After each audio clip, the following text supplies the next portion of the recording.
Dude, I remember him, like, he fired his first 2 engineers he didn't like, tried to hire another one. His name was Chris. The first 2 were named Chris. When they were interviewing, another name named Chris popped up with one of like 10 people. And he thought there was a conspiracy of people named Chris. So Julia's manager at the time was like, I remember she sent back, because I was with her, she's like, yeah, I think it's a conspiracy. She sent back an email saying like, well, Chris is actually like the 3rd most common name in the US. It just happens to be this. He was like, no, I'm not hiring anybody. To pull out the facts.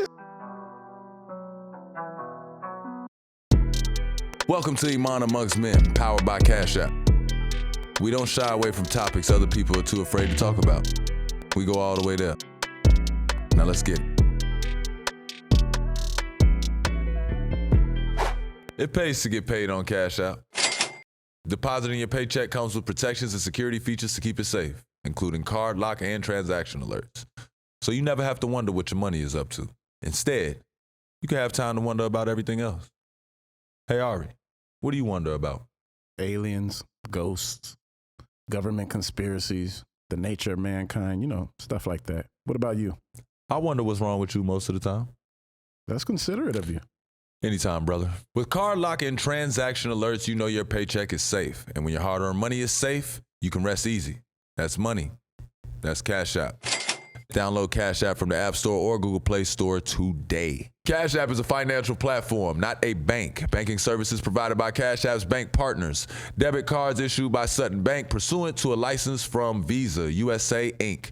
Visa is a registered trademark of Visa USA Inc. All other trademarks and service marks belong to their respective owners. Welcome to Iman Amongst Men. I'm Iman Shumpert, here with my big brother Ahrii. Ahrii, go on, give it what's up to you people. What's going on, people? Today we're joined by another special guest. Yes, we got multimedia mogul, entrepreneur, DJ, legendary collector in the sneaker game and all sports memorabilia. Give it up and welcome to the show, DJ Skee. Yes, sir. Let's go. Welcome to you. Great welcome. I love this. This set is crazy, by the way. Did you guys just make this for me with all the music? This is insane, Yeah, it's for you. It's Yeah, for it's you, for you, colors, brother. even the It's for colors. you, brother. I ain't gonna lie. Yeah, Flint I'll take it. 13s, you know what I'm saying? Yeah, exactly. The Run blue with and the it. gray. Run with it. You know what I mean? He said run with it. The theme of today's show is to remix everything. Ooh. When you hear the phrase remix everything, what does it bring to your mind? Ooh, man, that's my life, right? Like, that's what I always say I do for everything, from the way that I've not only come in with like music, right? Like my first record, the thing that put me on was 300 Bars with Game, right? Which is basically a remix of 100 beats thrown on under that. With what I've done with music and sports, it's been trying to take things that have been out there. Music and sports have always been around, but remixing it and taking it to another level, even in businesses, right? Like I try to take things that are pre-existing.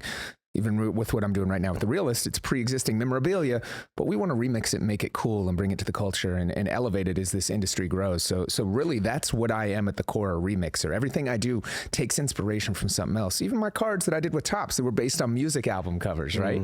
So like that, I am a remixer. Word. Take So us many back to the things. beginning. Ooh, beginning, grew up in New York, but lived all over, right? My parents were moving from everywhere between Texas to Florida to Minneapolis, which is where I really settled when we were about like 5 or 6. So that's why I consider it hometown and still have, a lot of those loyalties. I lived there until I was about 17 and moved out here to LA. Growing up, I thought I was going to be a pro athlete. Once I realized I couldn't, or that wasn't my path, I got into DJing. What sport? I played baseball was my sport. I played baseball and basketball, and, in school. But baseball was like what I had the move at. But all of a sudden, when I was a teenager, I think I was like 15, I got my first set of turntables. And as soon as I touched it, you just like sometimes you know what you're gonna do, not from like a cocky perspective, like yeah, I'm gonna be the best. It's just like, this is my calling. This is what I'm here for. And ever since then, and like at that moment, I was lucky to have found it when I was like 14, 15. I went all in and just was like, I knew that was my destiny and was fortunate enough to make it and be here today. Would you just found some turntables? Like, how did that come about? Remember, this is going to sound crazy, right? Like this is before YouTube. You couldn't just look it up. I was like, why is there 2 turntables? Why is there a mixer? Like these things weren't obvious as a kid. I was like, I had a CD changer. Going back, I had a CD changer. And I was like sequence music, right? And like get little drum machines and stuff. And my school, St. Paul Central, happened to have a recording engineering program. We had a crazy alumni, like Minneapolis is a crazy music scene because it's in the middle of the country. You have, of course, like everybody knows Prince and things there, but you had like Idi Amin from the Outlaws went to my high school. Next, you know, it's from Minneapolis. And then you had like rock bands. You had all this different flavor. And for some reason, my school had like a recording programming, and I took the engineering track because I knew I wasn't going to be a singer. And I was like, all right, like engineering is the closest to DJing. And I was like, all right, I want to be an engineer, but I want to do more and rock crowds and stuff. And I actually took my dad. He had a record player. I took his and I went to Best Buy and bought like the cheapest belt drive turntable at the time. Broke it the first night, right? Broke both of them. Yeah, just but I was like, this is what I want to do, and just went all in and like, you know, spent all my time in school in the studios. How long did it take to get your second turntable? You would have got the cheapest version and broke that. Broke it right away, and then I just stayed in the studio. Probably, you know, and my dad always nurtured me, so I think he let me get one like later that month, especially as I stayed with it. He he liked this. Knew, and he always gave me that, you know, the credit to him, right? Like I always find once somebody found their passion, he's taught me to always nurture that. So I was fortunate to have that. That's dope. Yeah, that's not what I expected. And then from there, like, I mean, it gets crazy. We could go into details, but high level, like I was always entrepreneurial by nature. Family were not business people at all, but it was just something in my blood. I never wanted to work a real job. So I was like, you know, not only selling mixtapes and my stuff, but I was like importing shoes at the time. I was a kid that was growing up on the internet. So I was finding all the exclusive Jordan and Air Force One colorways and importing them. And through that, I started selling them to rappers and like Fat Joe, like when he was doing cribs at the time and he's licking the bottom of the shoes. So you doing big pairs. Like back then, that's probably what, like 5-6 grand. So you was doing like... They weren't then, believe it or not. Like it was like $500 or $600 a pair. And that at the time was like $5 or $6 grand because like it was insane. Like nobody would even think of paying over retail for a shoe. Like that was not a thing, right? Like it was doing crazy. Oh yeah, I was definitely doing it. So I was importing them, and through that I got connected with Steve Rifkind, who's the CEO of Loud Records, and then I just sent him an outline on what he was doing wrong with his label, and he said, come meet with me. So I ditched high school, flew to New York one day, met with him. He offered me a job, and you know, figured a way to graduate early, and the rest is history. What makes you do that? What makes you think like, yo, I'm gonna write this a letter and tell him exactly like what gives you the balls? Honestly, I mean, I just was like, I didn't have anything to lose. I thought it was cool, but I wanted to start like a street team in Minnesota. That was the highest, like, I'm like, damn, maybe he'll give me a Wu-Tang Clan shirt and maybe he'll let me start a street team out here. Like, to me, that was like the goal. And he's like, yo, come meet with me. And I was at the right time at the right place, right? Being a kid that was growing up on the internet when it was disrupting the music business. So he needed somebody in his realm, right? He didn't even have email at the time. So he was like, what is going on? And I had all these outlined and ideas. And he's like, yo, this kid's hustling. He saw what I was doing already.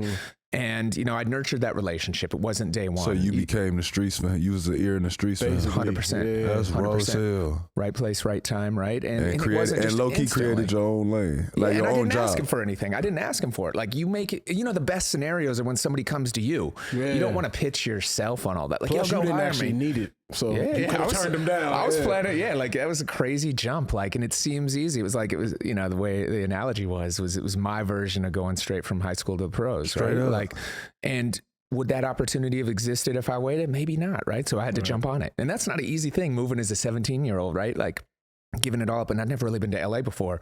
To move to LA, now it's my hometown, of course. So I've been here, you know, 20 years, but like that was a crazy jump.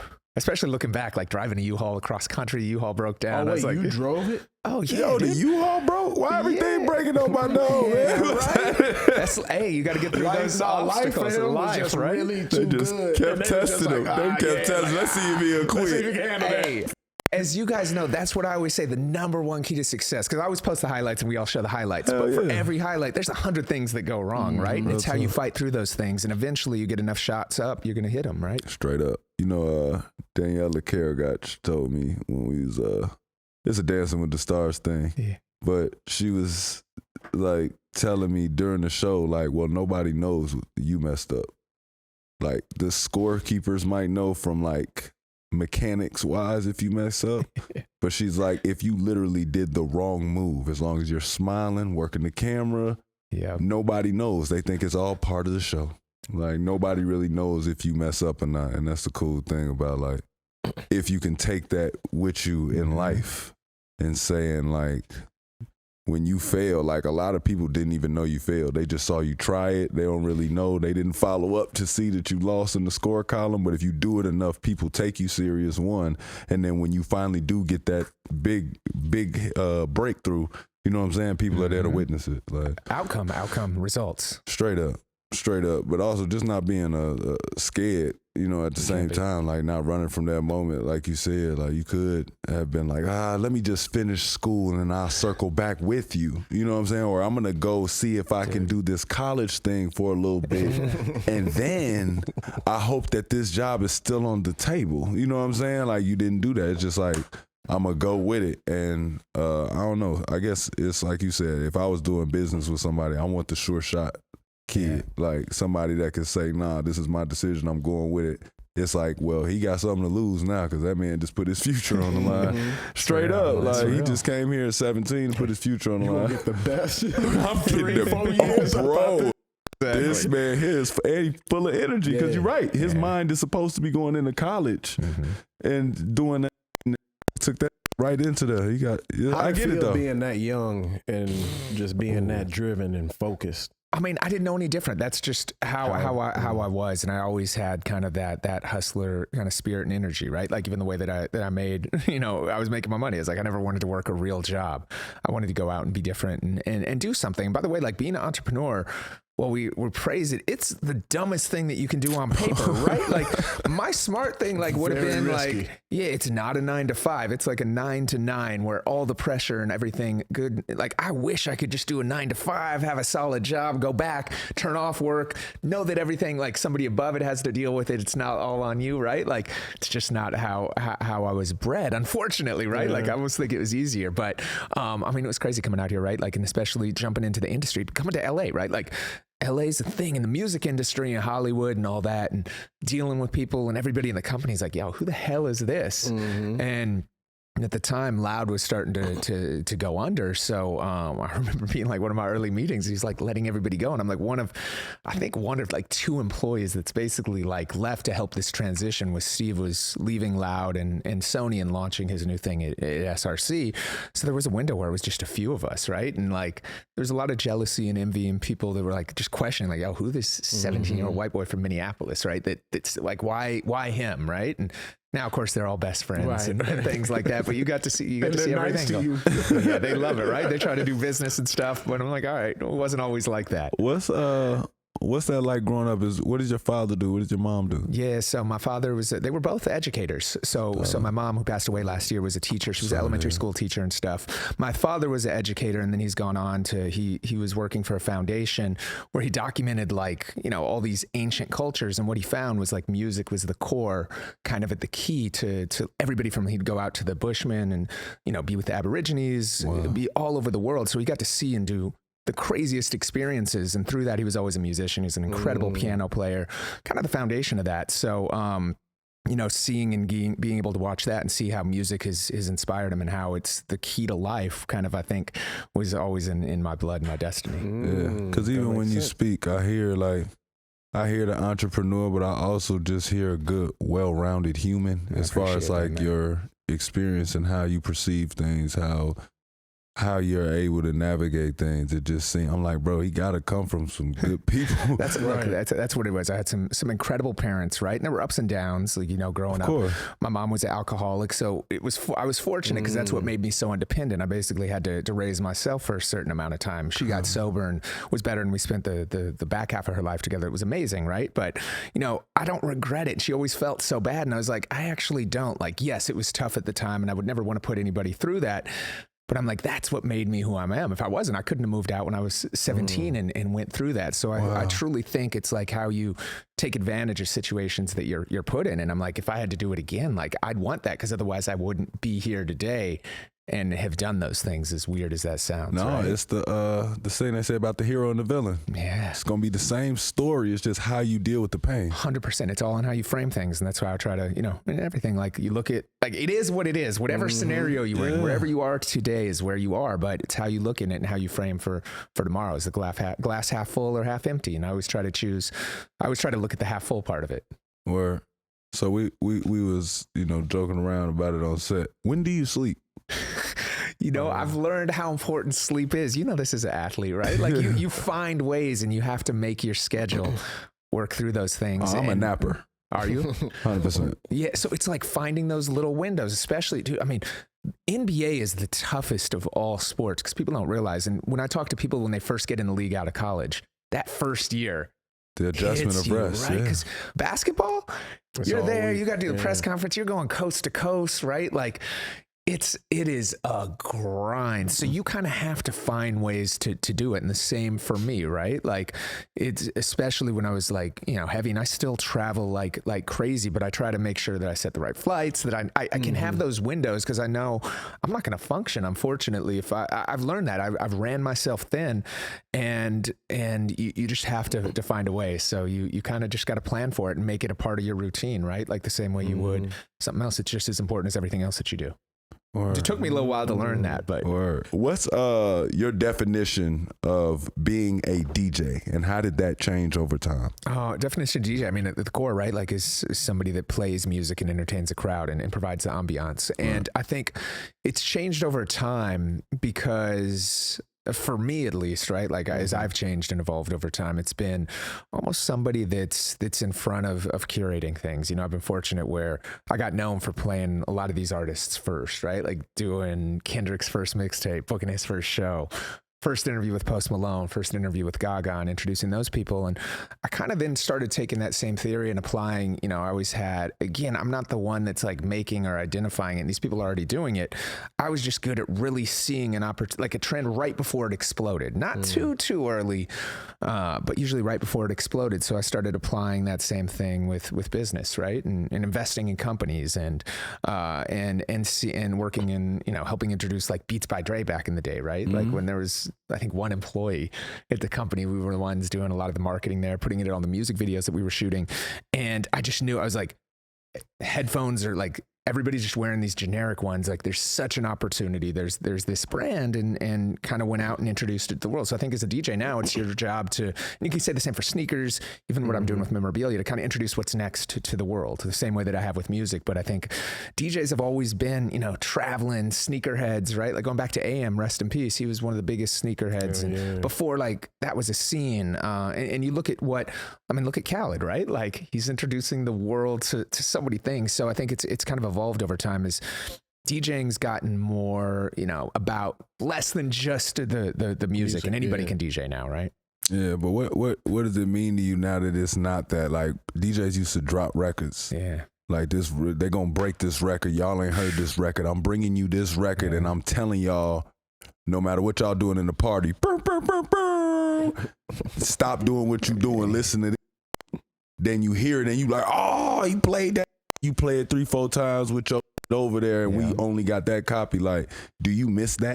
Hell yeah, right? Like I came up and it was all about new music for me and introducing, like that's where I was. There's like a power in that. Yeah, it was so much fun. And now like that stuff's gone. Like the mixtape days are gone. Like all that I used to do is gone. Some kids watching like, what's he talking about? What's a mixtape? What's radio, right? Like what's even TV? And I'm like, yo, I hit all those things, and I was fortunate enough to evolve. Otherwise, who knows where I'd be today. But like, yeah, those are the moments, right? Like there's nothing better than I remember going on radio and premiering a record and having them come up and seeing the call-ins. I remember walking up to the station, like there was no better feeling in rush hour traffic. I remember going up to like Power 106 here in LA with Game to premiere One Blood after all the 50 beef, right? And like go on air and hit that spin. You know that everybody's tuning in. Like everybody had that on in traffic, you know, at drive time, 5 o'clock. And like those communal moments don't exist now. It's, I guess the closest is with what happened with the Kendrick stuff, right? And everybody's starting to experience that when they were going back and forth in real time. But that was like a flash to the past, which is, I think, what made it so much fun, because now it's like everybody's discovering on their own accord. Like radio doesn't have the impact that it's there. DJs aren't like breaking it. People have already heard those things. It's all streaming services, which is good because I guess it's, you know, even the playing field. But I miss that era, man. That was so much fun. That's the thing. For me, it's not even in the playing field, but it just makes it quicker. Yeah. So it gets there a little too quick. What? Well, I guess like the music in general. Yeah. Like remember back when we were in high school, junior high, it's like it takes a couple days. Yeah, you watch the record bubble and then take over this city and make it over to the next one. And that's what made certain markets so crazy, right? Yeah, like, that's what I was going to say. It makes it seem more like, for me, it's made music seem more desirable. Like I really had an itch to go and listen to something or go and get it just because there was such a buzz about it. And yeah, you couldn't just go get it. Now you can get it from anywhere. They got videos now. It's just, to me, I feel like it's oversaturated. It's just too much. I just don't think it's oversaturated with good music. Yeah, it's like, don't get me wrong. It's a lot of out there. Yeah, I don't want to be. We just don't want all that. You know what I think? Music has lost a lot of its value, even though people are making more money from it now, right? Like I always looked at music from a strange perspective. Because there's no integrity in the album. Yeah, and that's what it means, right? With the value. Like it's not there from those things, right? Like when we did, let's take it back to 300 Bars, what put me on. I remember doing that. We recorded the record, right? And this is something that we could never clear either. So like we did it, we put it out. I remember before we were even done, I premiered a snippet. I had a Saturday night show. We started recording it Friday. I premiered a snippet Saturday night on Sirius. Oh, I remember and we didn't those even, little previews. Yeah, because it's a 15-minute record, by the way, right? Like, and so we played the first 5 minutes. Then the next night, Sunday, I played the next 5. And then we weren't even done until Monday morning. We went to Big Boy's show out here in LA to play it Monday morning for that. And at that time, I remember we got in the studio, we're still doing radio edits and cleaning it up and doing those things. But from that moment, people heard it. Then we had to go press the CDs, literally, right? And like get those out. Those took a few days. Then we had to ship them all across the country. So it took like a week for it to really hit. And we put it online on like some of the message boards and things at that time, but there wasn't streaming services. There was like, you had to really be in the know. And like, I send it to all the radio DJs, right? Like everybody started hitting me. So we started hitting like across the country. I remember Drama hitting me and everybody. So we started sending it out and people were hearing it, but they like, you couldn't just grasp it, right? Like it was still more difficult to get and you had to make an effort versus now it's almost like you get thrown so much. Stuff is old 2 weeks after it's out, right? It's just it's a different era, which I don't enjoy as much. There's pros and cons to it, but yeah, it's not that energy and that excitement that we all grew up on isn't there anymore. It makes me feel old. Yeah, no, right? That's why I feel like old. I'm like, oh, it's not as good as saying it. But like even like going to New York, like I came up under Stretch Armstrong. My first experiences with radio at a high level was hanging at Hot 97 when I was 16 years old, right? And like going on to his show where, I mean, Stretch is the guy like that inspired me, him and Bobito, like had everybody, Wu-Tang, Jay-Z, Nas, Big, like, you know about Bito, everything, Garcia, right? From the street. Yeah. So like that was my inspiration, and going up there and hearing the energy, especially in New York where everything's so condensed, like Hot 97, to me, that's what I always chased, right? Like that was my first high, and that was the thing that I always tried to chase and replicate and even bring to LA a little bit. But it doesn't exist anymore. Yeah, no, it doesn't. How do you describe the line between being a DJ and a music producer? Ooh, I think being a DJ, you are all about what is going to rock that crowd at the moment. For example, right, like I do a ton of sports right now. That's kind of how I've evolved my DJ career. And sports is different, right? Like they are not there to see you. They're there to see a team. You have every demographic from old to young. Players want to hear something. The diehard fans that have been going there 50 years have their own idea of what's there, and you have to figure out how to entertain them all and elevate. And like it's really a presentation and a show. When you're making music, though, it's really about yourself and what you're feeling and reflecting that and creating things. And yeah, hopefully there'll be an audience for those things. But it's two totally different line of thoughts. One is like you kind of do whatever you want and go with it, and you'll see what sticks. The other is not taking yourself out of it. Of course, you want it to reflect you, but it is about the crowd at the end of the day. It's about the results, right? Are they having a good time? Wow. You know, I've never thought about that being an athlete, and now I feel like a complete dickhead. Nah, you don't realize. You should. I never thought about that. Like, bro, maybe the fans that been here for longer and way longer than you're gonna be here, they've been going here since they was 5. Maybe they want to hear that song. Because they've been supporting the team this whole time. Yo, just got here and you think you could control the aux and the warm-up. But here's the other argument. Dog. I was going up to them. I'm like, bruh, for us to win, me and Swish need to be hyped. This is what we listening to, dog. Play it. Like, play it. But I'm like going in, and they was telling us, like, you know, we try to make sure. They were trying to do what he said. Just they didn't have the words the way he just had them. But you know what, though? Like, I actually think it should be about the players. There's so much downtime in a game, right? So the way that I look at a game is like you kind of orchestrate. When the players are warming up and things, like, and I learned this through experimentation of like, who do I play for? Am I playing for them or am I playing for you guys? I try to play for you guys when it's there, because if I give you that motivation, the crowd is going to feed off that energy, right? Like if you're like, this crowd's going to not be as into it. If they see you, even if they don't know that record, They see everybody bopping. they see it. And if it energizes you a little much, it gets your adrenaline flowing and you jump an inch higher to take that block or like have a little extra energy, right? Like that IV that shoots you when you hear your favorite song, right? That adrenaline that wins a game, they're going to be happy. So I think incorporating, a lot of people underestimate the value of players from those things. Of course, there's moments and downtimes when you can hit, like you guys are back in the locker room. All right. Like the way I played NFL, I'm like, all right, I'm going to play mainstream. Once I start seeing the guys coming out and seeing what's there, then I wait, then prime time, right? Like it starts off a lot more mainstream. And then by the time like all the guys are out there stretching, it's all freestyle, little baby, what we're talking about, like the stuff that's motivating the players. Cause that's what, you know, I think is there at the end of the day, but it's a tough balance and there isn't a right answer. And one last thing that we did to start adding context was also showcasing, we've started doing some video series at some of the games where we'd showcase the player on screen. We'd have them do a request, like I get your request, put your name up, put the song up on screen of what we wanted to, what was playing.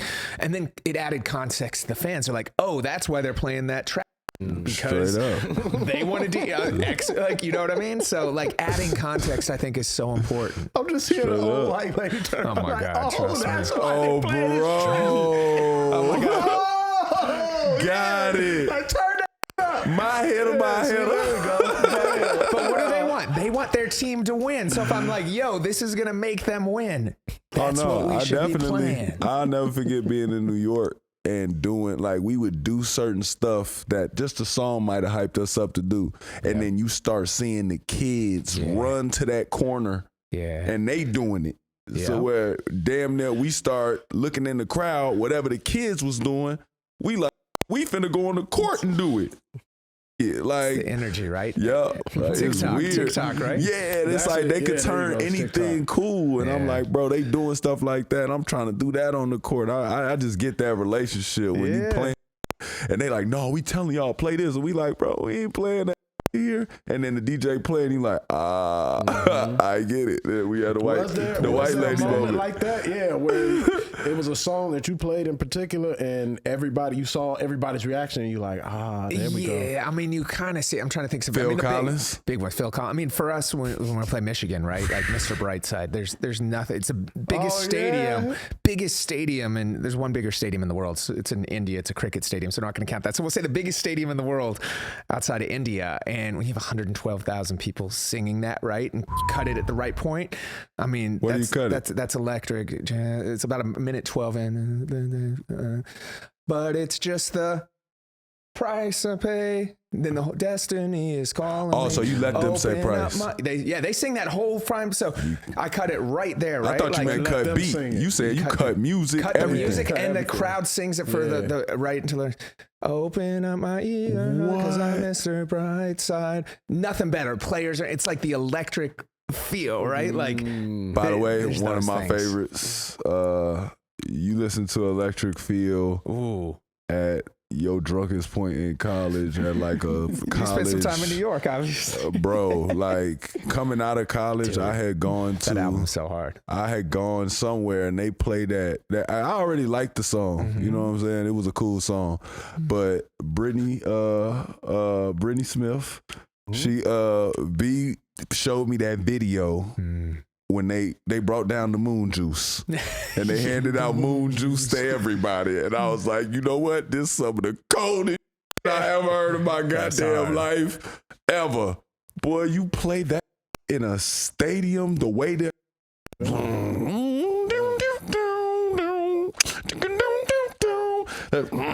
Like, I don't know what they got going on with that live bass, but boy, when you hear that in the stadium, like even Mello now was looking like, all right, sure, I get it. Yeah. Oh, you made them play it. Oh, I made them play it. Okay. That's hard. And then because they was steady saying like, bro, that's the most random request ever. Chris Bernard, everybody looking at me like, bro, what? Yeah, that's hard. That record goes. But I think like going back though, like my inspiration. It's funny now that I look back and my favorite moment growing up was watching the Bulls in the finals, like we all did, right? But you a good lad, man. You know what I'm saying? Being from Minnesota, you a good lad, man. You a good lad. Great guy. This guy right here, DJ Skee. If you guys just now tuning in, man, DJ Skee here on Iman Amongst Men, man. We love a guy like that, man. Seeing the Bulls in the playoffs, man. He's a great guy. You know what's so exciting though, more so than the game to me? lights shut down, and this is early, right? They broadcast this all on TV. You start to hear the bass. Alan Parsons. From North Carolina. Like, that was more exciting than the game to me sometimes, right? Bro. Like, watching that it's intro. the kickoff for sure. And that's what I always wanted to be, and that's how, like, you know, looking back, I'm like, oh, that was the moment for me, I think. Full circle. Was because we was like, I guess because we was Chicago, we was in Chicago, so you got to see that pregame thing. But they used to also televise when they be like, "What time is it? Game time! Woo!" Yep. Randy Brown. What time is it? Game time! Woo! When you heard that, it's like, oh, they finna y'all up. They finna y'all up. I swear to God, that head hole was tight. Yeah, it was tight today, boy. You were sitting on somebody's car hood when you was watching it. Kevin Gates. Kevin Gates. You was jumping somebody's car. I jumped somebody's car watching that, man. The electric. It's electric. You know what I'm talking about? Oh, man. So when you moved out at 17, what's something you learned about yourself? Ooh, I don't know. The fact, I guess you could do anything, right? Like, nothing is that scary at first. And I used to look at, and you'll appreciate this, I remember watching people, like, as a kid, like, my idols were record label executives, producers. That's crazy. And, like, people like Mark Cuban, like billionaire sports team owners, because that's what I wanted to be. Then you start meeting them, and you're like growing up, especially in the Midwest, right? Like, we didn't see that. Like, I saw maybe if somebody had a C-Class Mercedes, like, everybody's pointing it out. You're right. You moved to LA. It was different. First person I remember, I thought I was doing so well because I was slinging enough like mixtapes and stuff. I got a Escalade. At the time, they'd come out with the new body style. I got the old body style, but I thought I was so fresh. I came out here. First person I met was Ben Baller, if you know Ben. We know Ben. Shout out to Ben. Shout out to my dog right there, man. We were going because Ben and I were like hustling shoes, so we were getting all the first SB Dunks at the time. We met up to make a trade. I was getting the Molder. I was trading him some of the I forget which color. I think I was trading him the Knicks color ones for the Molder, the white and blue ones, because I wanted more of the white and blue ones. And I pulled up and Ben, he's like, "Oh, so you got Escalade? Oh yeah, I got the new body style, right?" So quickly learned the body style changes. I was the same way. Yeah. Didn't know about that. Yep. So I was like, all right. So one was like realizing like, all right, you can never play catch. Keep up with the Joneses, right? Like, if it's like NBA athlete, then you're like, well, that contract you got, I'm not doing that today. So you realize, one, you could never play that game. But then on the other hand, it's kind of the opposite of what I'm saying. But they're like, yo, we are all really the same. When I started talking with these guys that are executives and billionaires, I used to think they were aliens. Like, they didn't exist. Then once you start meeting them, you're like, yo, they're regulars like us. They're here. We believe, like, we are all the same, whether you're the janitor or the owner. Some of them aren't even that smart. Some of it's like, you're like, money isn't just about getting, putting in hard work. There's plenty of people that put in way more work. Some of it's just luck and time and luck of the draw, right? There's like, sometimes that right is place, life. Right time. Right place, right time with anything. You can say the same thing about things when things go bad. But realizing like, wow, I could do anything. And there's a great Steve Jobs quote. He gives a speech, I think it's the end of Stanford commencement, where he's like, once you realize that we all like bleed the same way and have the same vulnerabilities, and somebody like built a rocket to go to the moon and built the iPhone and all these things, like, you can do anything. That never happened. Wait, what happened? We never went to the moon. It pays to get paid on Cash App. Depositing your paycheck comes with protections and security features to keep it safe, including card lock and transaction alerts. So you never have to wonder what your money is up to. Instead, you can have time to wonder about everything else. Hey, Ahrii, what do you wonder about? Aliens, ghosts, government conspiracies, the nature of mankind, stuff like that. What about you? I wonder what's wrong with you most of the time. That's considerate of you. Anytime, brother. With card lock and transaction alerts, you know your paycheck is safe. And when your hard-earned money is safe, you can rest easy. That's money. That's Cash App. Download Cash App from the App Store or Google Play Store today. Cash App is a financial platform, not a bank. Banking services provided by Cash App's bank partners. Debit cards issued by Sutton Bank pursuant to a license from Visa USA Inc. Visa is a registered trademark of Visa USA Inc. All other trademarks and service marks belong to their respective owners. What do you think, DJ Skee? I think we did. I think we did. You think so? I don't think we're smart. A couple reasons. I don't think, like, you see what's in there. People can't keep a secret when there was, like, in the White House, three people in the room. That's another thing There's for me. no way it's there. And also you look at, like, it would have been more difficult with, like, CGI to fake those shots than it would have real. Barred all that. My bad. You know, it goes left sometimes. We start talking about space. But how do you get involved with the game? Like, how do you know that guy? Game I met. We did say that was how do you know that guy? Man, like, I was the little kid running the streets at the time. When I moved out here to work for Steve, right? Like I was always DJing, but my DJ career didn't take off. So initially, right? Like I had to work a regular, like I was working for Steve Rifkind at his label. So my first client that I landed myself was, do you guys remember the T-Mobile Sidekick? That device. So I was the one that was seeding that to every celebrity and stuff in the world, right? So I became like the plug, and it's how I made a lot of my network early on. And through that, somebody in the office was like, they're like, yo, there's this new kid I got signed to Dre. I heard his. I was like, yo, this dude's out of here, incredible. And we connected early on, way before like any of the G-Unit stuff. And he just signed to Aftermath. He didn't really have anything out publicly, and I hooked him up, and we just built a relationship. And randomly, my studio at the time was, and my office was right on Melrose, and the Ed Hardy store was across the street, and Game was he was going over there because his boy was working there and hooking him up with stuff. And he was like, yo, I'm finally going out after 50. And I'm like, really? He's like, yeah, he played me. He actually handed me the CD that he had at like the first, you know, maybe 50 bars, 300 bars. And it was all over the first beat that we used, the KRS-One one. It was a cool beat, like legendary. But I'm like, dude, he's like, I'm doing 300 bars. I'm like, dude, people aren't going to be able to listen to that for 15 minutes, right? It's like, went back. Yo, here's some ideas. You should do something like that. I just giving him ideas, right? Shot him an MP3 through email, and he called me like 15 minutes later, like, yo, I'm on the way. I'm like, where? Like, your studio. I'm like, what for? He's like, we're recording it. I'm like, he's like, yeah, come on, let's do this. And that's when my life changed. But I built that relationship with him, ran into him. It's just like, and then the fact that I was like walking back from getting my car washed and ran into him that day at that time at that location, and then the fact that I was like, let me give you some different ideas. And I didn't want anything. I was just like, yo, I think this will be cool. You told him what he wasn't doing or what he was doing wrong. He's exactly, like, right? I'm a remixer, right? There you go. So I literally remixed it. That's dope that you don't go in looking for nothing in return. You just like, hey, bro, I want you to take this and run with it. I would have sent you these beats. You do it. You don't got to put my name on it. It's all constructive. Like, it's like, this is going to work, and this is why it's going to work for you. You feel like you're that much of a fan of the music that you're like, I just want the best product on the street. What I learned early on, like I've been through stretches where I've had money, haven't had money. That doesn't make you happy, right? Like, of course we need enough to live, and there's a lot of things that we do, and it's how we, you know, from that, right? Like, They say you want to go broke. He say that. We don't want to go broke, but like that, if I just wanted to make money, like you'd be an investment banker. That's not the path. That's not the fun stuff. Like, this is what gives me fulfillment, fulfills your soul, doing those cool things. I had literally both times when I wrote to Steve, like I was like, maybe I'll get a Wu-Tang Clan shirt. That would have been the coolest ever. With Game, I was like, I just wanted to sound better from those things. I was like, yo, here's an idea. I didn't think he was even going to call me or come back. I didn't even think he would open the email, to tell you the truth, right? I thought he'd be like, oh, dope, cool. I just went in and mixed a bunch of beats, jacking for beat style, right? And like, the rest is history. Did 50 ever go in on you for being a part of that? You know, it was crazy because I was actually cool with all them. We were doing a lot of work with 50, like his whole camp.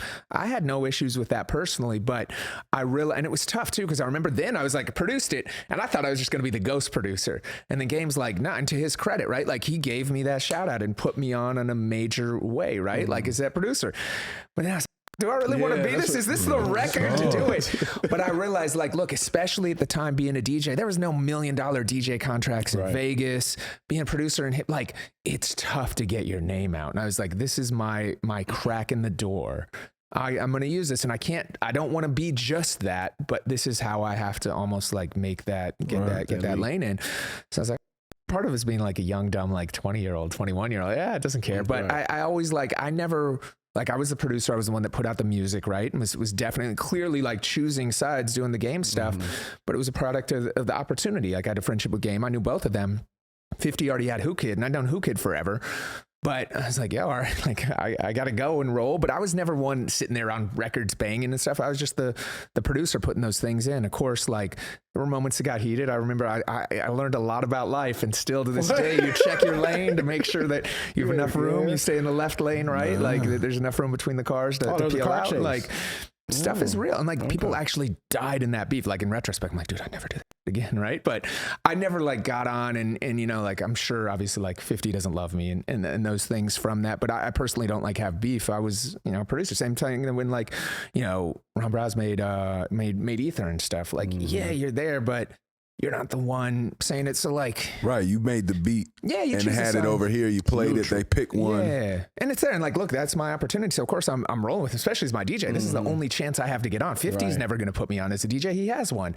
So I'm like, this is the way to roll. And I was loyal to game, right? Like I would do those things, but at the same time too, it wasn't my beef. I'm not sitting there and I wasn't trying to be something that I wasn't. Right. I'm not sitting there running around with a red bandana, carrying a gun, stuff. Like I've always had kind of, you know, I've been able to walk between worlds, whether it's the corporate world, the streets, anything like that. But I think that's because I've never tried to be something I wasn't. When I'm in the corporate world, I don't show up in a suit and tuxedo and say, hello, like do those things. The same way that like when I go into a studio game, I'm not like, yo, what's up, blood? Right? Like I always tried to kind of just be who I was. And I think real respect's real, right? No matter what. And that's how I'm able to walk and kind of cross between all those worlds. Straight up. What's that process like, the production behind 300 Bars? Man, it was literally like me sitting there, switching beats out, giving ideas.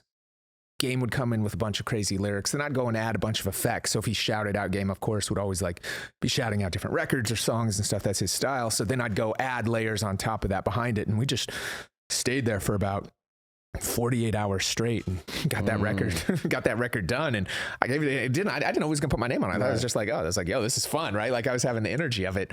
And I knew at that moment, I was like, damn, this is like my life's gonna change. This is like the opportunity. And same time when Steve offered me that job, like a lot of people, it's not just jumping in. It's not easy to just move. You have to be willing to take that risk and the risk that everything will fail.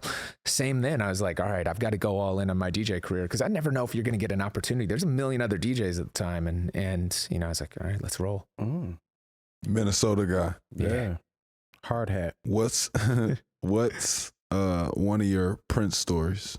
Ooh, going on the road with him was one of the best experiences of my life and something that I still talk about all the time. And actually the foundation of why I launched my new business, The Realist. So with Prince, growing up in Minneapolis, like, of course it's Prince, but he was one of the artists that I didn't have like an interaction with, right? And I interviewed one of his artists on Kiss. His manager at the time was like, oh, he loves the interview, wants to invite you to a show tonight. He was doing a secret show at Sayers Club here in LA at the time. And if you guys remember Sayers, it holds about 50, 60 people maybe. Like it's the size of this room. You're generous, like literally. So, and it wasn't like, this is after he's done Super Bowl, all those things. So I'm like, hell yeah, I want to go to those things. Usually I'm late to a show, right? Like I want to see, it's work at a certain point. Prince, I got there before the doors opened. I was the first person there.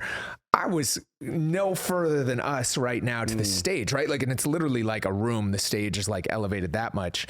Put on one of the best shows I've ever seen, right? And afterwards, I wrote a piece on the whole experience in the show for Billboard.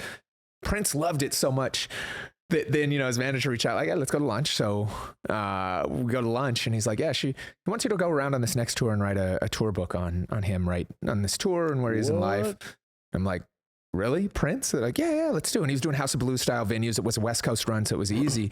And I was like, hell yeah. So I dropped what I was doing for like 3 weeks and it was like Vancouver, Seattle, like Portland, San Francisco, LA, San Diego, Arizona, Vegas, 2 shows a night. Man, and usually when you're on the road, it's the same show, right? So like if you go on one night, you're bored by the second because you know exactly what's going to come. The same line, just the city name changes. Every show for Prince was different. One show he's like pop Prince. The next show he's R&B Prince. The next show he's Jimi Hendrix out there. And like, dude, I remember him like he fired his first 2 engineers he didn't like. Tried to hire another one. His name was Chris. The first 2 were named Chris. When they were interviewing, another name named Chris popped up with one of like 10 people. And he thought there was a conspiracy of people named Chris. So Julia's manager at the time was like, I remember she sent back, because I was with her, she's like, yeah, I think it's a conspiracy. She sent back an email saying like, well, Chris is actually like the 3rd most common name in the US. It just happens to be this. He was like, no, I'm not hiring She had anybody. to fill out the facts. Yeah, it was amazing. Shout out to Julie. She could go back toe to toe for him. And from there, then like he did his own front of sound engineering the whole show, which is unheard of, right? So he's not only sitting there playing, he's walking over and mixing his levels while he's playing guitar. Exactly. Yeah, it's just like from a musical perspective. Hey, you can't even hear. You're so focused on 100 other things. Say, how do you even know if you're off, if the crowd and all of that is going? That I be talking about when people be like talking about great performers and other. I'm like, bro, that they used to have to do back then, or go bad on the sound and whatever, and they just improvise. Yeah, they'll just take that other mic, take the microphone, and just kill it on the DJ's microphone. Yeah. Like they do all type like that. I'm just like, bro, that's that don't get talked about enough. Dude, we used to have to, and not with Prince, but there's DJ shows. You might remember if like the mic dropped, you'd have to pull your headphones off, plug it in, and you could actually speak in your headphones. It'd be muffled, and it would pick it up, reverse engineering it kind of through the amplifier. So if you didn't have a mic or your mic broke, you'd be sitting there talking like this into the mic so the crowd could hear you, and you just figured it out, right? That's crazy. Yeah, but Prince was another one, right? Like there was nobody, but most talented musician. Like there's not even a number two. How many? I've seen everybody. Yeah. You seen Mike? I didn't see Mike live. That's you never saw. So Mike, I'm sure. I'm finna say no. I've seen only the videos and stuff of Mike performing. I've never seen it live, but I had to imagine like people was fainting. It was literally them two. So yeah, Prince too though. They was fainting like. And those two polar opposites, and the beef there was still funny, right? Like Prince didn't like many people. By the way, that was the funniest interview. Have you seen Prince when he says?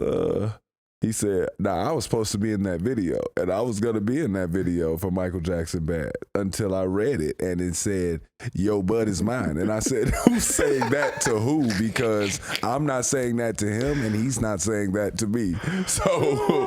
So he said, we're going to stop right there. Like, he said, yes, he said, that's real as He looked dead at the interview like, I'm going to tell y'all something. Oh, you go look it up, wild. Think I'm lying. Prince, one of the funniest.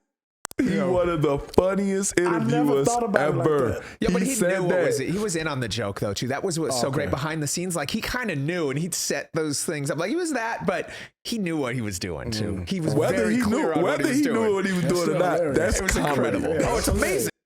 He was one of the funniest, right? Dog, he used to sit in interviews and say, and people would like chuckle and do. He would stare like, bro, I'm not playing with you. Like he said, yo, bud is mine. He said, I don't know if he's trying to say that to me or I'm not saying that to him. No, like that won't be said. You will not have Prince in this video. He said, y'all brought it to me. No, that was so goddamn funny. All right, my bad. Prince. But so anyway, long story short, she was like, he wants to write a book. He found out I was from Minneapolis and stuff too, which helped the equation. And I knew it would never come out because then, of course, after he's like, oh, cool, let's just get like a $30 million advance. I'm like, doesn't really exist in the book space at this time, but got to go on the road and document and watch that experience. You know, something I'll never forget. Did you have? What is the collector's item of that? I know, right? We might have to come out with that someday. Yeah. What you mean it never happened? He got it. We never published it, so maybe it's still. You got his paperwork. You gotta do it all. You never know. Still could come. That's now that's hard. Away in the archives. Wow, you just got tour stories. Were you writing in like a journal? Yeah, I was writing. Yeah, I was taking notes the whole thing. Right, you couldn't take pictures. Did you have what you call it? Pictures. No. I was just doing it on my phone. It was I would want that. I wish I did, right? I would want that. Oh, you could have done it. I would have took that collector's item for. If that man had a recording, Detective Skee. Sunday, 7:00. Yeah, right. Prince having dinner. Prince having dinner and a lot of women, guys. Lots of them. No clothing. I remember he didn't start one show. I believe they cooked the dinner. He didn't start one show until his girlfriend at the time would show up. So everybody was waiting there like 5 hours, and she was on a plane that was delayed from LAX. So he was trying to book her a private jet while she was already on another one that was delayed. And like, you can't just, it's like, tell her to walk off. It's like, well, you can't just walk off the plane and walk across the runway because at LAX, right? Like the FBO's on the other side. Right. It's like, it doesn't work that way. He's like, just tell her to walk off and cross the runway. It's like, no, dude, like. It's wild. Prince is wild.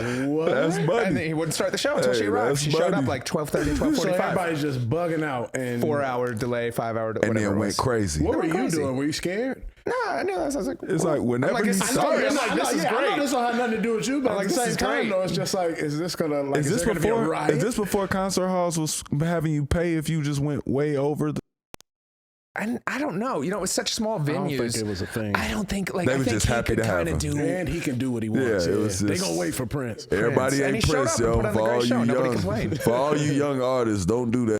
Though don't Yeah. have us sitting in the crowd because these days the attention span is bad. It's a different era. They out of here. And they don't give who you are. unless you have the musical ability of Prince, which I'm confident That's to what say I was just nobody gonna does. say. Not unless you can can't come do out it. there and pick up all the slack. And, Go ahead. and you can do your own sound. Nobody Yeah. can do. Don't even try. Well, yeah, he They was out there. I don't engineering even the know show. if people care that people can play live instruments anymore, bro. I'm no, still I like, care. my eyes care. water when I see certain people play stuff. Like there's this girl that plays the harp, Oh, yeah. but she just got an enormously gold harp. But I just feel like it's like it's like looking at a horse though. Like you know when you walk up on a horse and you're like that's majestic as hell. Like it don't look real. Like I'm like, why does this harp look so, or this whatever the hell she was the woman? Dude, it's so weird because the polar I opposite. mean, of she what we were- cold too, but I'm saying like the harp is what I'm talking about. The actual instrumentation. But even like when you see the right ones, right? Man, Like yeah, the polar opposite of what we're talking about, game. If you've probably thought of polar opposite artist, we've been doing some work with. So went on some shows with Andrea Bocelli, right?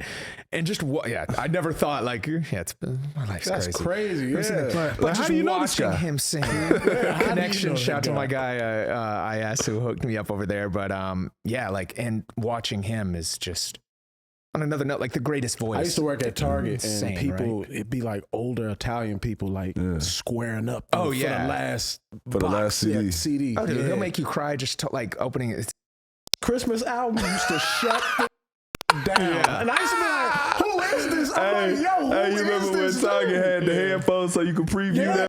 I remember that. You remember that previewing that thing over there? Yeah, You say the no. Christmas That shit album. You wasn't working. See, that's your No, I was problem. working. That's your I problem. wasn't Work. working. I You was sit there working. We listening had to. to cry. No, I wasn't. I didn't hear it. I didn't even know who homie was. Like I was just like, "Yo, just saw who's the this?" Who everybody's like losing it over. They And like it that's was his him. Christmas Yeah. album. Yeah, you should get one and collect it. No, they knew that. Me, well, yeah, older Italian people. They was just like, they was like, "Don't worry about us. Like you don't know Real about talk. this." Don't act like you listen to this now. But yeah, every year his Christmas albums shut down. People be out there before the store open. I gotta lined up. listen to it. I'll try it out. I'll try anything. Hey, Mark Cuban called you the Oprah of hip hop. Yeah. What'd you think that meant? I don't know, right? Like definitely not in looks. Definitely not in looks. Well, you're like, hey, I'm a little. I was like, I'll take the this. quote, right? Yeah. Like, I mean, I always tried to get something different when I was doing interviews, right? Like, I never wanted to be the TMZ gotcha, and I think that's why I built such great relationships and have had such a long career, right? Because it wasn't just about what's the latest gotcha moment, Right. what's the latest thing, and I think, there's ways to like take shortcuts to things, but I always was like interested in the real stories, the same way that we're talking about, right? Like, this is much more interesting long term, even though it doesn't have the shock value, and I think like he appreciated the style and the approach that I took, and also like the way that I was like introducing things to the world. So shout to Mark, man. He's the best, man. Word. It's cool. Mark's the illest, right? I still email him all the time, and it's done so much. I mean, he literally emailed me like, "Yo, I love your content. Like, why don't you do a TV show?" It's like, I was doing YouTube at the time. We had crazy views, and TV at the time was still like almost the legitimizer. Even though we're getting so many views on YouTube, like it's still TV. It's different, right? And I was like, yeah. He's like, all right, what do you want to do? I'm like, I literally wrote the whole show up right then. It's like, here's this. He's like, awesome, approved. What night do you want it to be on? I'm like, it was literally like every detail. I was like, this is how it works. I'm like, Tuesday. He's like, what time? I'm like, 9 o'clock. I'm like literally making these things up. He's like, all right, let's do it. I'm like, awesome. So, and he gave me the freedom, the platform, the flexibility. He was really building access at the time and gave me my start on TV. So shout to MC. That's legend. Rose Hill. That's dope. He just gave him, free reign. Full It's like, yeah, you know what you're control. doing and trust me. And I'm like, yo, here's the art. I mean, we had so many people on it. Kendrick did the first show. And that was where I really started working a lot closer with sports, because I started doing segments where we'd go to like KD's house and build a studio there and showcase his interests off the court, right? Like, and That was a nice little stunt button right there. Just going to KD house. I'm not Just going to get going started with you. I'm just going to KD house and building some. Build But a studio. it's trying to stay progressive, and he just kept going. Like, Get yeah, I enough just sleep. I gotta get my yeah, sleep. But we were crossing over like music and sport. That's where I always like, and that's where I found kind of the love and kind of the evolution of my journey where I am today. Right, is bringing those worlds together. Right, because the last thing, like, I watch basketball. If I talk to you about, like, what do you think of the finals, right? Like, I can't keep up with you. You live this, right? But if I start talking to you about music, and by the way, it kind of gets boring, especially when you're playing. Like, everybody wants to talk to you and ask your opinion. You're like, yo, I'm more than a ball player, right? I mean, look where we are, right? Like, and I think that, you know, I came in with a lot of those things like, yo, let's tell the stories off the court. And let's also bring some of these rappers that don't want to just talk about hip hop, get them talking about sports and merge those worlds. And that's kind of how, you know, it started from that TV show, from a segment we started doing. Real time. Yeah. So when Sexy Red say Skee, like best drop ever, best sound effect, best drop I ever got. Skee. So you just run that when you're in your session? Hell yeah! Especially now that you can do the acapellas on Serato with one click, so easy. Oh, bro, best shout drop, out to Sexy Red. You don't get no check for that though. You got it's all good. I'll take the exposure, right? I'll take it all day. I was gonna use the check on marketing anyway. Exactly. So it all works for my next out. Project. You listen for that.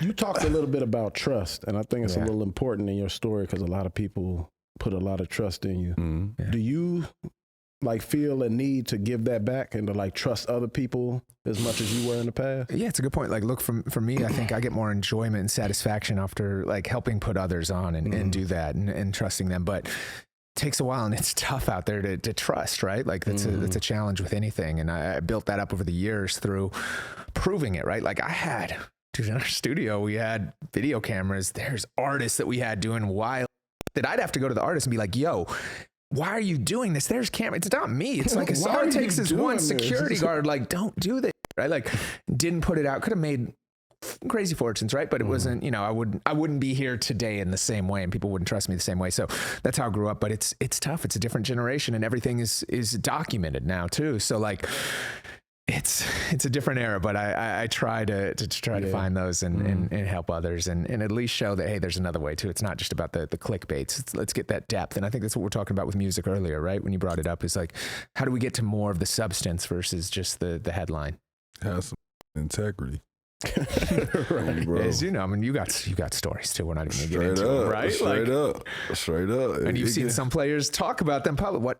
Yeah. I ain't gonna lie. Don't worry about it. A couple years, I little by little, I unravel. You know what I'm saying? I don't know it doesn't everything matter I'm at gonna that say. point. It'll come out in the book. My thing is, especially like when I even think about telling a story, like I definitely try and tell the positive points of it, unless I just feel like somebody's just a piece. Yeah. For a piece. As long as it's not going to be detrimental to your life in the moment, if it's just I want to get something off my chest, I will. But 9 times out of 10, I don't even like diving into that either. Like, especially here on this podcast, like one of the biggest reasons I did the podcast with him is because he helps me navigate with a lot of subject matter where maybe I'm like, well, the people want to know this, and he like, so what? Like, we like don't care. Like, we don't care about that.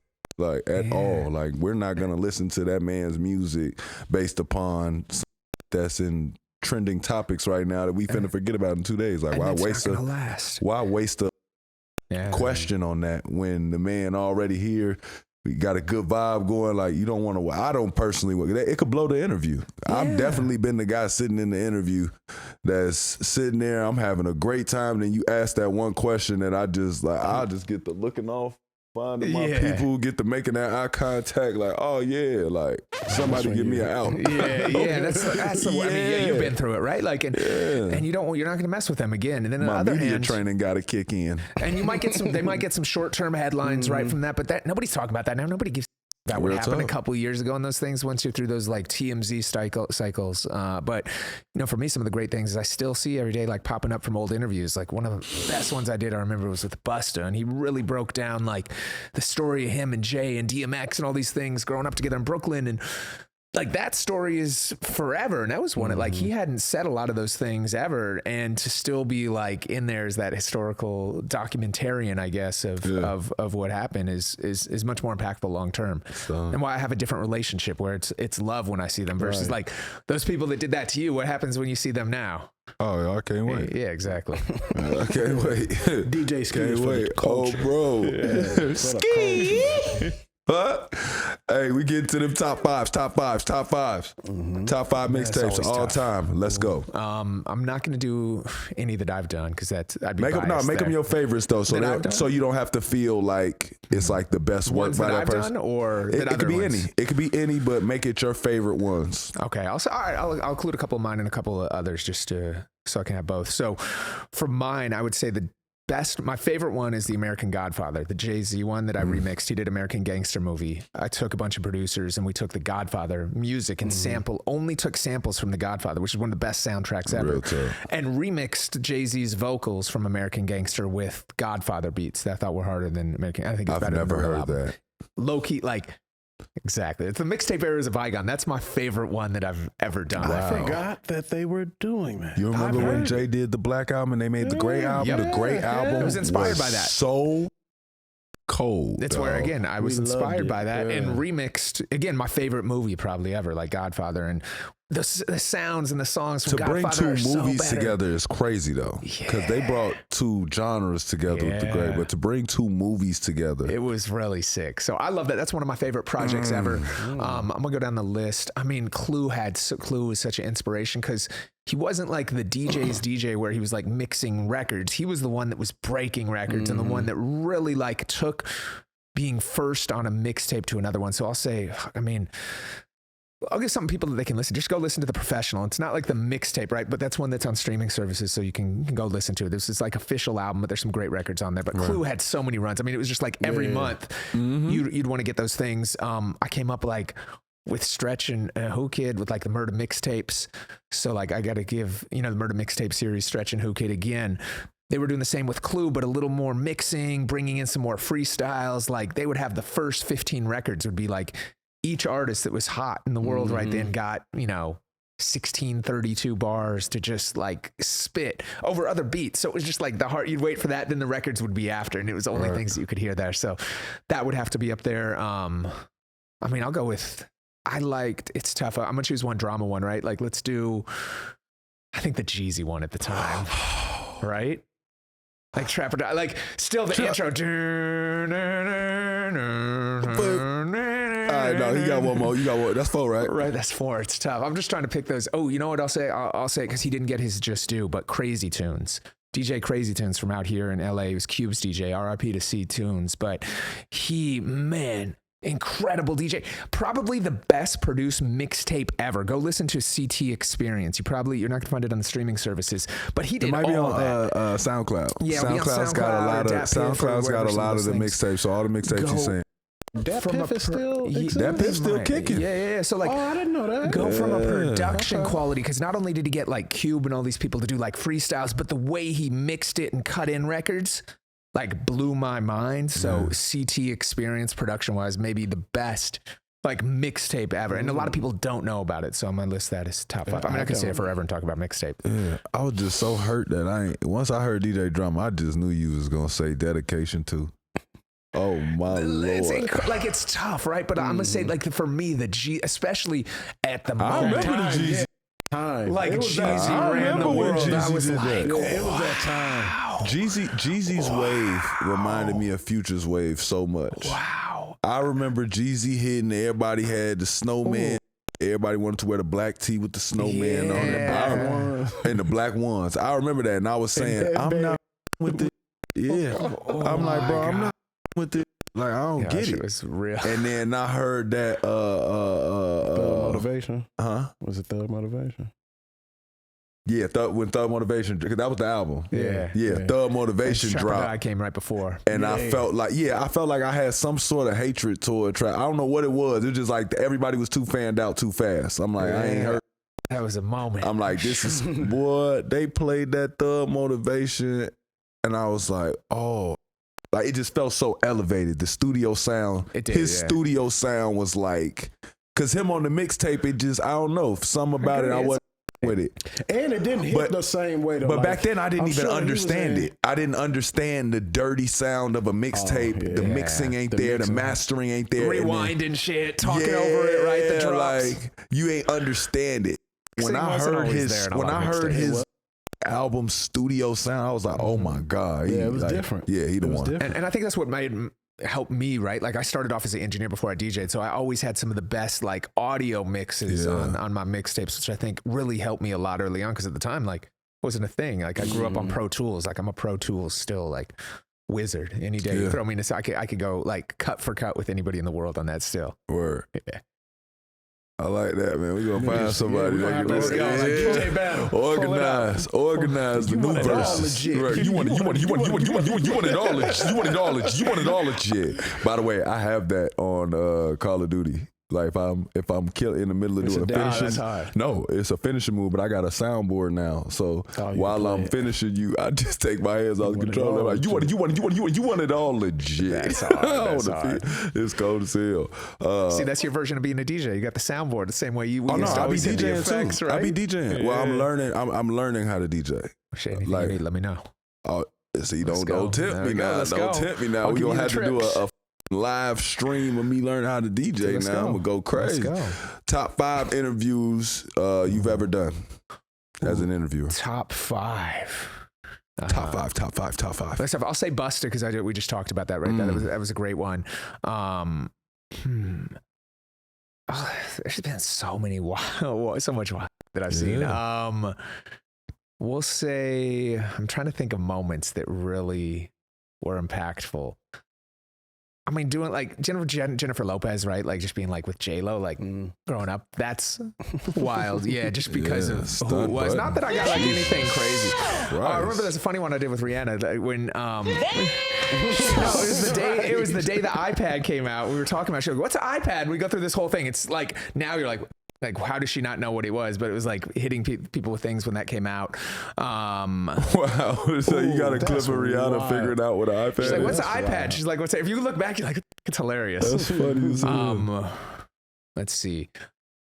You know, some of the deepest and introspective ones I'd say were with Nipsey, right? Like talking through his career and journey. He was just on another level of like genius, right? Quality from that. So I'll say some of the Nipsey things, breaking it down. So that's 4. It's tough to choose a 5th one. I'll say, I mean, maybe, the first person to take me to South America, he passed away, but was just so incredible. And I learned some crazy about him too, was Chris Cornell. So from Soundgarden, one of the maybe the greatest rock voice of the 90s. And I never thought like I'd be on the road with him. And we did a mixtape together too with him and Timbaland, because he and Timbaland did an album. It wasn't well received because like a lot of the rock fans didn't get it, but I thought it was really, really dope and just so sick for them to step outside their comfort zone. But like sitting with Chris and like he had some right before he passed away that he said that was wild. Solid. So yeah, man, talk about what you're doing now with the Realist. Yeah, so the Realist we launched, I'd always been into collecting stuff. My first business at 8 was selling sports cards, right? And over the years, when like again going back to my Prince thing, every night on the road, I was like picking up set lists and guitar picks. I'm like, they're literally sitting there. These belong in a museum. What's going on? I was like, why is nobody doing music memorabilia? The same way you see it with sports, right? Like we've seen jerseys, Jordan jerseys sell for $10 million, like baseball cards selling for millions. So I launched a fund a few years ago with Carter and Courtney Ream out here. Carter's married to Paris. They run a big fund, M13, but we invested just in the collectible space, and it gave me this real great like insight behind the scenes.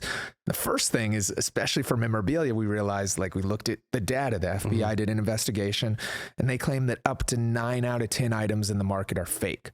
I mean, how much are your fake? Like you've seen people sign your signatures or sell a jersey that's game used. It's not tough to like clone. How do you prove it? And I realized like a certificate of authentication is worthless. It's literally a piece of paper that can be backdated, that can be cloned, that can be copied. The only company that made sense with what they did was Major League Baseball, because they use this crazy system where they like covertly mark items with invisible ink. They'll go to the locker room, they'll watch you take it off, they'll make sure it still has that ink. Then and only then will they certify it. So I was like, I went to the woman that was running it for the Twins, Vanika, and was like, could we take this to music and to film and to other sports? And she's like, yeah, I've been saying that, bro. I was like, let's do it. And we launched it. So now we just ran a big auction with Snoop where we not only went through his archives and took all these historical pieces that, one, we can validate that's actually him because it's from him and we document that whole process, but also like memorabilia is still like transparently so old and so white and not cool, right? Like it's all old white men that are doing that. And I'm like, I think so many of these things have such better stories. And you look at like, my passion is obviously hip hop. It's what got me here, even though I listen to everything. Rock memorabilia every month, there's $1 million guitar sales. Hip hop, there's been $1 million hip hop memorabilia sale. And it was the Drake Tupac ring. Oh. The Wu-Tang thing wasn't, I mean, it's an album, so it's a little bit, you could argue that's memorabilia, so maybe too. But even like RZA's drum machine sold from 36 Chambers sold for like $57,000. What? Which I didn't even know about. I'm like, I'd buy that right now for that in a heartbeat. I'm like, it's been undervalued so long, and especially like people don't know and they don't realize the value. I was with Snoop and I was like, let's authenticate a blunt that you smoke, right? Think of Snoop. He's like, ain't nobody gonna pay for that shit, right? Watch and see. Let's do it. Auction's up now, and when we're taping this, we still got like 10 days left. It's over $2,000 for literally a roach in resin, preserved forever. But when you think about it, right? Snoop Dogg, one of the most... Wait. You just glossed over a very important point. You didn't just give the roach out. Or they're not going to just give you a roach. They put it in resin. So they cast it. So it's displayed beautifully. It's not going anywhere. Like, we watched him smoke. We have video of him smoking the exact blunt, putting it in there. We actually covertly marked it. I'm glad that's not my job. Somebody literally like has our version of like invisible ink on that blunt somewhere. Oh, yeah? So we can see if somebody ever tried to like duplicate it. Yeah, we've like security-wise, we've gone through another level. It's too much, but that's why we can get the value. And for a fan, when you think of Snoop, think of him smoking. Like that Shipley's in the Smithsonian, right? One of the most famous people in the world. The only person that I could talk to my grandma about of these artists that I've interviewed. Everybody knows Snoop. I should have said him for one of the interviews. He's always so good. I think that like for anybody to have like if you had that on your desk, it's the ultimate talking piece. What is that? Oh, it's a blunt from Snoop, right? So, and it just shows like the value in these things. And again, it evolves my career from now being a storyteller and telling the story and the history on these items, why these speakers are important, why this mic is important, because it was used for that, and helping build legacy and also helping artists monetize in a new way, especially at a time where, again, Snoop is very outspoken. He's not getting paid what he deserves, he feels, from streaming. Here's another thing that he can do, and it's not more work for him, and it's not something that he's currently monetizing, and fans want that. It's already getting out. People are selling fake stuff all the time, so he should own and control it, and fans should be protected with something straight from the source. So that's the realest. We're doing music, sports, you name it. So we got to talk after this. I know you got DJ Skee, guys. DJ Skee. Before we let you out of here, man, we like to ask all our guests, what are you working on right now and improving about yourself? Oh, improving myself. A lot, right? Like, man, I think trying to be a better listener, trying to be more open with people, and trying to make sure I take care of myself too. And it's not always work, even though I love what to do. I think it's also finding balance that we're always searching for. Yeah. We came up last season with the conclusion that it doesn't really exist. I know, but it's something we can always chase, right? Yeah, it's a good idea. It's a great idea. Yeah. Is there anything you want to promote, man? Anything you want to shout out? I mean, shout out to you guys for having me, man. This was a great conversation, man. This was one of the funnest ones I've done in a long, long time. You guys are we making it into the top 5? Got it. Hell yeah, dude. All right, cool. This is, anytime you guys need me, I'm up here. And I love the new set. This looks crazy. Already, man. Appreciate it. I might take from this stuff. Like, I love that table. I ain't gonna lie, I was thinking about recreating that. Luckily, I got shades, so y'all couldn't see that. But I was thinking about recreating that. Don't put no ink on my. I'm gonna do my authenticated by me. This the one. Yeah, this the one from the set. Yep. Yeah. As always, thank you for rocking with us on Iman Amongst Men. I am Iman Shumpert. And I'm Ahrii Shumpert. Thanks to our guest, DJ Skee.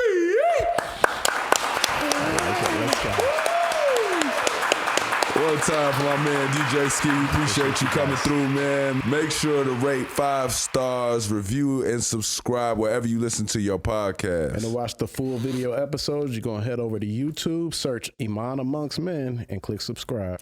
And until next time, y'all, we are gone.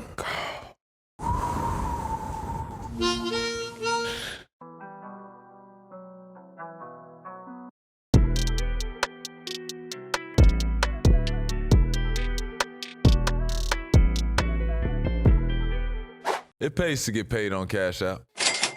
Depositing your paycheck comes with protections and security features to keep it safe, including card lock and transaction alert. So you never have to wonder what your money is up to. Instead, you can have time to wonder about everything else. Hey, Ahrii, what do you wonder about? Aliens, ghosts, government conspiracies, the nature of mankind, stuff like that. What about you? I wonder what's wrong with you most of the time. That's considerate of you.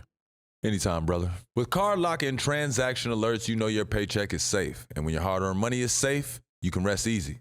That's money. That's Cash App. Download Cash App from the App Store or Google Play Store today. Cash App is a financial platform, not a bank. Banking services provided by Cash App's bank partners. Debit cards issued by Sutton Bank pursuant to a license from Visa USA Inc. Visa is a registered trademark of Visa USA Inc. All other trademarks and service marks belong to their respective owners.